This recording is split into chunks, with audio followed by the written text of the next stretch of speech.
આ સમયને ના ગુમાવતા. દુઃખ આવક સુખ આવ, ભગવાનની મરજી માતાજીની મરજી મોની અને કર્મોનું ફળ માની અને માતાજી જોડે કંઈક માડી દુઃખ દૂર ના થાય તો કઈ નહીં. શું પણ માં એવી નહીં કે તમે પીડાતા દુઃખી થતા માં જોઈ રે. ના, હું બધા પ્રયાસ કરું મારા ભક્તને સુખી કરવા માટેના. પણ ભક્તનું સુખ કેવું હોય છે? કેવું સુખ હોય? ક્ષણિક સુખ. કેવું? ક્ષણિક સુખ.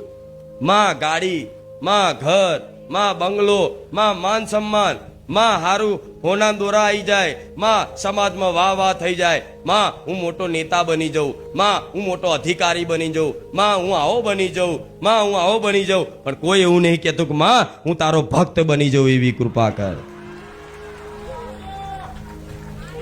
અરે બધાને મોટા બનવાની ચાહ છે, હું માનું છું.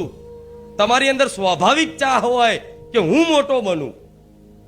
ઘરમાં મોટા થવાની ઈચ્છા હોય, કુટુંબમાં મોટા થવાની ઈચ્છા હોય, સમાજમાં મોટા થવાની ઈચ્છા હોય.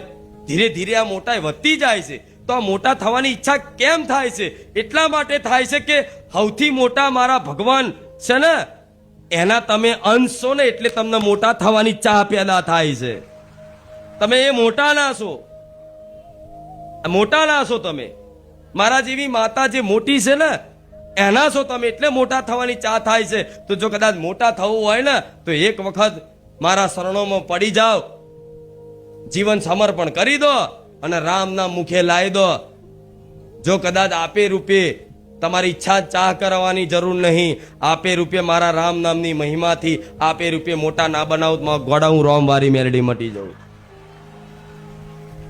પણ આ બધી ચાહ રાખવી, શું મળશે આનાથી? શું મળશે? શું મળશે? આલો પ્રલય આવ્યો, જોયું ને ભારત દેશમાં, ગુજરાતમાં આવ્યો, ઘણી પાણી ઠેર ઠેર આવ્યું અને હજુ પટેલ બાકી છે. આ તો શરૂઆત છે.